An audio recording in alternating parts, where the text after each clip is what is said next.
સૌ કાર્યકર્તાઓનો આભાર અને અભિવાદનનો, નવા ચૂંટાયેલા સાંસદનો અભિવાદનનો કાર્યક્રમ હતો. હળવદે ઐતિહાસિક લીડ આપી અને ચંદુભાઈને મત આપ્યા હતા, ત્યારે સૌ કાર્યકર્તાનો આભાર માન્યો અને આગામી ટાઈમમાં હળવદના વિકાસ માટે સૌ આગેવાનોએ કટિબદ્ધ થયા અને ચંદુભાઈએ જે અહીંથી લોકોએ લીડ આપી છે એના આભાર માટે, આ વિસ્તારના વિકાસના કામ માટે પરિશ્રમની પરાકાષ્ઠા સર્જે એવી આખી વાત કરી. ટોટાલિટીમાં આખી લોકસભામાં ધાંગધ્રા હળવદ વિધાનસભાને સૌથી વધુ લીડ સાથે ચંદુભાઈને મોકલ્યા હતા, ત્યારે સૌએ આભાર માનીને કાર્યક્રમ પૂરો કર્યો.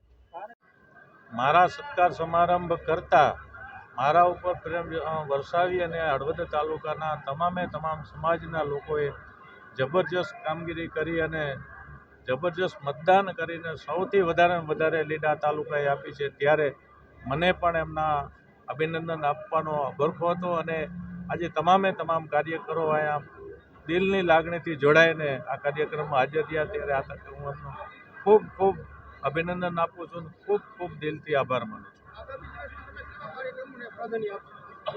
આગામી દિવસોમાં આ વિસ્તારના રેલવેને લગતા થોડાક કામો છે, ગટર વ્યવસ્થાને લગતા થોડા કામો છે, રોડ રસ્તાને લગતા કામો છે અને પાણીની નર્મદાની જે લાઈન કેનાલો નીકળી છે, કેનાલોને ક્યાંક ને ક્યાંક અવ્યવસ્થામાં જે લોકો સુધી પાણી નથી પહોંચતું, એ પાણીનું સારી રીતે વિતરણ થાય એ વિતરણની વ્યવસ્થામાં હું કામ કરવાનો છું.